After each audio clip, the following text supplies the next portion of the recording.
সোনারপুর দক্ষিণ কেন্দ্রের বিজেপি প্রার্থী রূপা গঙ্গোপাধ্যায়ের বিরুদ্ধে এবার নির্বাচন কমিশন এবং থানায় অভিযোগ জানালেন ওই কেন্দ্রেরই তৃণমূল প্রার্থী লাভলি মৈত্র। ভোট শেষ হওয়ার পর রূপা গঙ্গোপাধ্যায়ের বিরুদ্ধে বুথে ঢোকার অভিযোগ করেছেন লাভলি মৈত্র।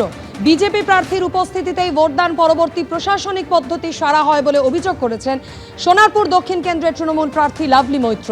যদিও এই অভিযোগের প্রেক্ষিতে রূপা গঙ্গোপাধ্যায়ের কোনো প্রতিক্রিয়া এখনো পর্যন্ত পাওয়া যায়নি।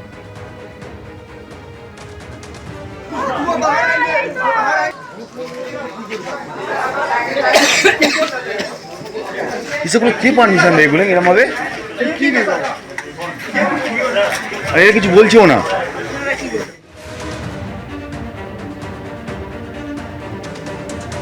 এদিকে ভোট পরবর্তী সন্ত্রাসের অভিযোগে উত্তপ্ত মুর্শিদাবাদের ইসলামপুর। সিপিএম এর বুথ এজেন্টকে হুমকি দেওয়ার অভিযোগ সামনে এসেছে। হুমকি দিয়েছেন তৃণমূলের অঞ্চল সভাপতি, এমনটাই অভিযোগ সামনে এসেছে। পুলিশ কোনো ব্যবস্থা নিচ্ছে না, এমনটাও অভিযোগ করেছেন সিপিএম এর বুথ এজেন্ট। আরো বিস্তারিত জানাবেন রাজীব চৌধুরী আমাদের সঙ্গে টেলিফোন লাইনে রয়েছেন। রাজীব, সিপিএম এর বুথ এজেন্ট ঠিক কি অভিযোগ করছেন, পুলিশের তরফ থেকে বা কি জানা যাচ্ছে?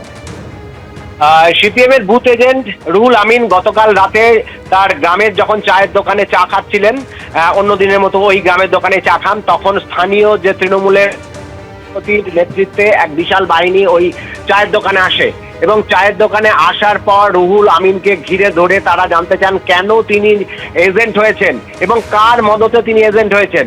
এবং প্রায় রুহুল আমিনের অভিযোগ আধ ঘন্টার বেশি সময় ধরে তাকে মানসিক এবং শারীরিকভাবে অত্যাচার করা হয়, হয় এবং তাকে বলা হয় যদি 4 তারিখে 50-এর বেশি এই 40 নম্বর বুথ থেকে ভোট হয় তাহলে তার প্রাণ সংশয় হবে। এবং তিনি কার্যত শেষ পর্যন্ত তাদের কাছে নথি স্বীকার করেন, তখনই তার পরিবারের লোকজন খবর পান এবং তারা সেখান থেকে উদ্ধার করে নিয়ে যান। এবং সেই ঘটনায় শেষ নয়, এবং তারপরে পুলিশকে অভিযোগ করে ইসলামপুর থানার পক্ষ থেকে একটা ভিডিও করে জানানো হয় কোনো ঘটনাই ঘটেনি। ইসলামপুর থানা সরাসরি একটি ভিডিও দেন সাংবাদিকদের, ইসলামপুর থানার ওসি ঘটেনি। এবং আজকে যখন সিপিআইএম প্রার্থী ওই গ্রামে যান এবং রুহুল আমিনের সঙ্গে কথা বলেন এবং যেখানে এই ঘটনা ঘটেছে সেখানে মানুষজনের সঙ্গে কথা বলছেন, তখন ফের তাকে ঘিরেও কিন্তু বিক্ষোভ শুরু হয় তৃণমূল নেতৃত্বের এবং কার্যত সিপিএম প্রার্থীকে সেখানে বেরিয়ে যাওয়ার হুমকি দেওয়া হয়। এবং তারপরে পুলিশের পক্ষ থেকে সেখানে এই ঘটনার পরেও রাতের পর থেকে সেখানে কোনো পুলিশি পোস্টিং ছিল না। এবং সিপিএম প্রার্থী যেটা অভিযোগ করছেন, তিনি যখন আক্রান্ত হচ্ছেন, তিনি তাকে যখন এরকম ভাবে হেনস্থা করা হচ্ছে, তখন পুলিশকে ফোন করেও কেউ আসেনি, একমাত্র একজন সিভিক আছেন এবং তারপর তিনি সেই রুহুল আমিনকে নিয়ে ঘটনাস্থল ছাড়েন। এবং যেটা পুলিশ সুপার যেটা সরাসরি জানিয়েছেন, এবং ঘটনার পর কেস রেজিস্টার করা হয়েছে, কিন্তু স্থানীয় থানা সূত্রে যারা গতকাল রাত্রে ঘটিয়েছেন তারাই আজ সকালে ফের এখানে দাদাগিরি করেছেন বলে অভিযোগ। পুলিশের পক্ষ থেকে কোনো ব্যবস্থা করা হয়নি এবং স্থানীয় মানুষ যেটা অভিযোগ করছেন, রাতে পুলিশ যায় এবং যারা অভিযুক্ত তাদের সঙ্গেই কথা বলে চলে যায়। গোটা ঘটনা নিয়ে কিন্তু ভোট পরবর্তী হিংসার একটা বড় নজির কিন্তু মুর্শিদাবাদের ইসলামপুর। একদমই সব মিলিয়ে উত্তপ্ত মুর্শিদাবাদের ইসলামপুর। আপাতত রাজীব, তোমায় ধন্যবাদ। দুদফায় বিধানসভা নির্বাচনে রেকর্ড ভোট পড়েছে। ভিন রাজ্য নয়, সুদূর প্যারিস থেকে ভোট দিতে কলকাতায় এসেছেন পেশায় চিকিৎসক অর্ণব সরকার। শান্তিপূর্ণ ভোট দিতে পেরে তিনি খুশি। পশ্চিমবঙ্গের বিধানসভা ভোটে দুদফাতে এবার রেকর্ড ভোট পড়েছে। দলে দলে মানুষ বেরিয়েছেন ভোট দিতে। 2021-এর তুলনায় ভোটার সংখ্যা কমলেও প্রদত্ত ভোট বেড়েছে চোখে পড়ার মতো। এই উপচে পড়া ভোটের নেপথ্যে নানা কারণ থাকতে পারে, তার মধ্যে অবশ্যই একটা হলো এসআইআর। এবার ভোট না দিলে পরে ভোটার তালিকা থেকে নাম বাদ যেতে পারে, এই আশঙ্কা থেকেও অনেকে ভোট দিয়েছেন। ভিন রাজ্য, ভিন দেশ থেকে ট্রেনে, প্লেনে চড়া দামে টিকিট কেটে অনেকেই ফিরেছেন রাজ্যে। যেমন সল্টলেকের বাসিন্দা পেশায় চিকিৎসক অর্ণব সরকার, 20 বছরের উপর কর্মসূত্রে থাকেন প্যারিসে। বিধাননগর কেন্দ্রের ভোটার তিনি। দ্বিতীয় দফায় ভোট দিতে আকাশপথে প্রায় 8000 কিলোমিটার পেরিয়ে শেষবার ভোট দিয়েছিলেন 2011 সালে। এসআইআর হয়েছে এবছর, সেরকম একটা নতুন আবহাওয়া, তো সেই হিসেবে মনে একটা ছিল যে অনেকদিন ভোট দেওয়া হয়নি, এবার ভোট দিতে যেতে হবে।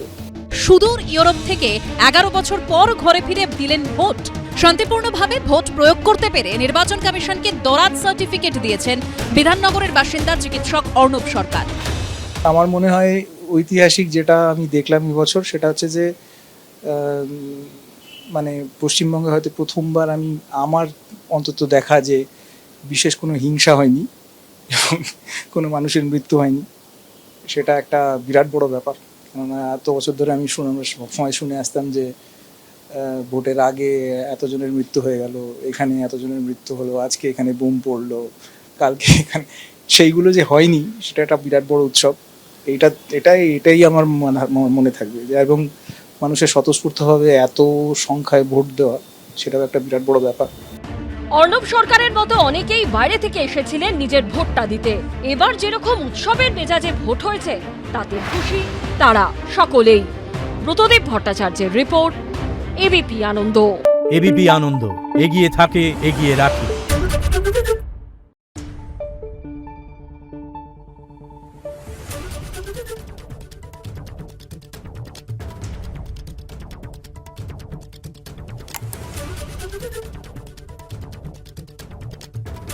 Thank you.